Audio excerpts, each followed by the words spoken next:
Good morning दोस्तों। आज हम देखेंगे कि जीव विज्ञान का जो हम लोगों ने इंट्रोडक्शन क्लास किया है उसमें हम लोग देखेंगे कि कैसे वहाँ से ऑब्जेक्टिव बनते हैं। तो सबसे पहला ऑब्जेक्टिव क्वेश्चन ये है कि जीव विज्ञान बायोलॉजी शब्द का प्रयोग सर्वप्रथम किसने किया था।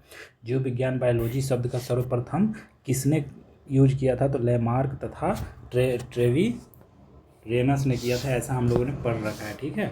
और जीव विज्ञान के जनक और फादर ऑफ बायोलॉजी के नाम से किसे जाना जाता है। तो अरस्तु को जाना जाता है। ये आपको याद रखना है, दोनों में कंफ्यूज नहीं होना है कि जीव विज्ञान जो बायोलॉजी शब्द सबसे पहले जो प्रयोग किए थे वो लेमार्क तथा ट्रेविरेनस ने किए थे, और जीव विज्ञान के जो जनक है वो फादर ऑफ बायोलॉजी किसको कहते हैं। तो अरस्तु को कहते हैं। ठीक है। जंतु विज्ञान जूलॉजी के जनक किसको कहा जाता है। तो अरस्तु को ही जंतु विज्ञान का जनक कहा जाता है। वनस्पति शास्त्र का जनक किसको कहा जाता है। तो थियोफ्रास्टस को कहा जाता है। थियोफ्रास्टस आपको नाम याद रखना है। और चिकित्सा शास्त्र का जनक किसको कहा जाता है। तो हिपोक्रेट्स को कहा जाता है।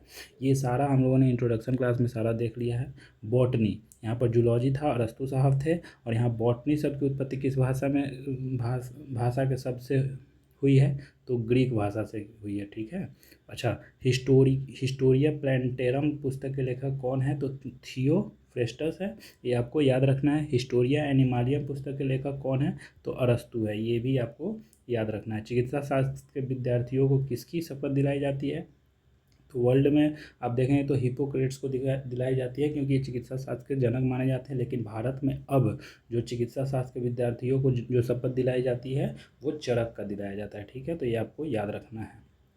आगे देखें तो वह विज्ञान जिसका संबंध जीवधारियों के अध्ययन से होता है वह कहलाता है। तो जीव विज्ञान कहलाता है। फाइकोलॉजी में किसका अध्ययन किया जाता है। तो शैवाल का ही हम लोग इंट्रोडक्शन क्लास में देख लिए हैं।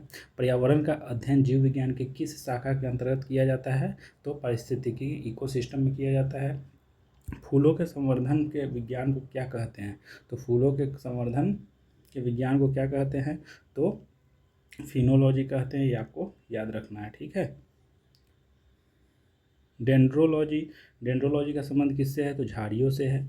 पुष्पों का अध्ययन कहलाता है। तो एंथोलॉजी, पुष्पों का अध्ययन किससे कहलाता है। एंथोलॉजी से कहलाता है। अच्छा, जीवाश्म वनस्पति विज्ञान अध्ययन किया, जीवाश्म वनस्पति विज्ञान में अध्ययन किया जाता है जीवाश्मों का। और वनस्पति संवर्धन से संबंधित विज्ञान की शाखा को क्या कहते हैं। तो इसको कहते हैं हॉर्टिकल्चर कहते हैं। ठीक है। 17 का डी हॉर्टिकल्चर कहते हैं। और एक कन्फ्यूजन यहाँ पर था कि 13 का बी हो जाएगा। सॉरी, यहाँ पर फिनोलॉजी नहीं हो जाएगा, फ्लोरिकल्चर हो जाएगा। फूलों का संवर्धन के विज्ञान को क्या कहते हैं। फ्लोरिकल्चर कहते हैं। ठीक है। जीवों एवं वातावरण के अंतर अभिक्रिया से संबंधित जीव विज्ञान की शाखा को क्या कहलाया जाता है। जीवों और वातावरण का। तो यहाँ पर इकोसिस्टम हो जाएगा, पारिस्थितिकी हो जाएगा। वनस्पति विज्ञान की वह शाखा जिसमें शैवालों का अध्ययन किया जाता है। तो फाइकोलॉजी हम लोग ने पढ़ रखा है। सिल्वीकल्चर वनस्पति विज्ञान की वह शाखा है जिसमें वर्णन होता है। किसका वर्णन होता है। तो वन के विकास का वर्णन होता है। ठीक है। आगे 21वें क्वेश्चन की बात करें तो यहाँ पर स्पर्मोलॉजी में किसका अध्ययन किया जाता है। तो बीजों का किया जाता है। एग्रोएस्ट्रोलॉजी में अध्ययन किसका किया जाता है। तो घासों का किया जाता है। पीडोलॉजी में मिट्टी का किया जाता है, यानी कि भूमि का होता है। आनुवांशिकता होगा यहाँ पर। आनुवांशिकता और विभिन्नता के बारे में जानकारी देने वाले वनस्पति विज्ञान की शाखा को क्या कहते हैं। तो आनुवांशिकी कहते हैं। और पौधों को नाम देने वाला विज्ञान कहलाता है वर्गीकी। ठीक है। 26वां नंबर क्वेश्चन देखें तो फलों का अध्ययन कहलाता है पोमोलॉजी। ये आपको याद रखना है, इंपॉर्टेंट है। फलों का अध्ययन पोमोलॉजी। परागकणों पॉलन ग्रेन्स का अध्ययन कहलाता है पैलिनोलॉजी। आपको इसमें पोमोलॉजी से नहीं, ये फलों का होता है। पैलिनोलॉजी याद रखना है। संसार में पौधों के वितरण का अध्ययन कहलाता है फाइटोजियोग्राफी। क्या कहलाता है। फाइटोजियोग्राफी। साग सब्जी के उत्पन्न करने वाले पौधों का अध्ययन कहलाता है, क्या कहलाता है।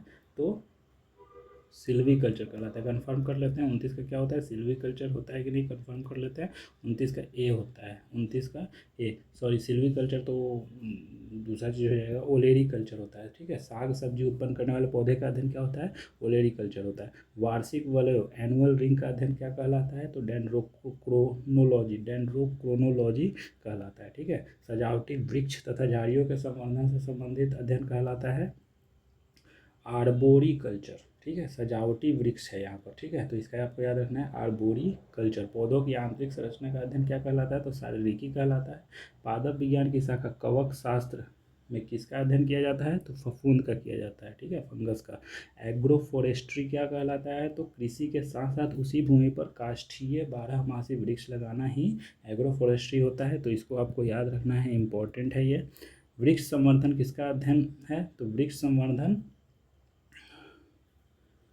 वृक्षों की वनस्पति से खेती, पादप जीव में फसलों उगाने से है, और बागवानी से। वृक्षों एवं वनस्पति की खेती से 35 नंबर का देख लेते हैं, ये ठीक है। जीव द्रव के पृथक्करण और संयोजन के संबंधित वनस्पति विज्ञान की शाखा क्या कहलाती है, तो 36 का टिश्यू कल्चर कहलाता है, ये आपको याद रखना है। निम्नलिखित में से कौन सा एक सही सुमेलित नहीं है, तो फूलों की खेती फ्लोरिकल्चर सही है, फसलों की खेती एग्रोनॉमी सही है, सब्जियों की खेती हॉर्टिकल्चर नहीं होगा, ठीक है, सब्जियों की खेती हॉर्टिकल्चर नहीं होता है, फलों की खेती पोमोलॉजी होता है, ठीक है, 37 का सी आंसर सी। तो इतना आपको याद रखना है, ये ऑब्जेक्टिव आपको याद रखना है। कल हम लोग देखेंगे पादप जगत का वर्गीकरण, और ये वास्तुनिष्ठ क्वेश्चन हम लोग करेंगे, ठीक है। तो इसको आपको याद रखना है, ये सारे आपको याद रखने हैं, रिवाइज करते रहना है, इसका धीरे धीरे हम लोग सारा देखेंगे, ठीक है। धन्यवाद। चैनल अच्छा लग रहा है वीडियो तो वीडियो को लाइक करें, शेयर करें, चैनल को सब्सक्राइब करें, आगे शेयर करते रहें, दोस्तों को ऐड करते रहें। धन्यवाद।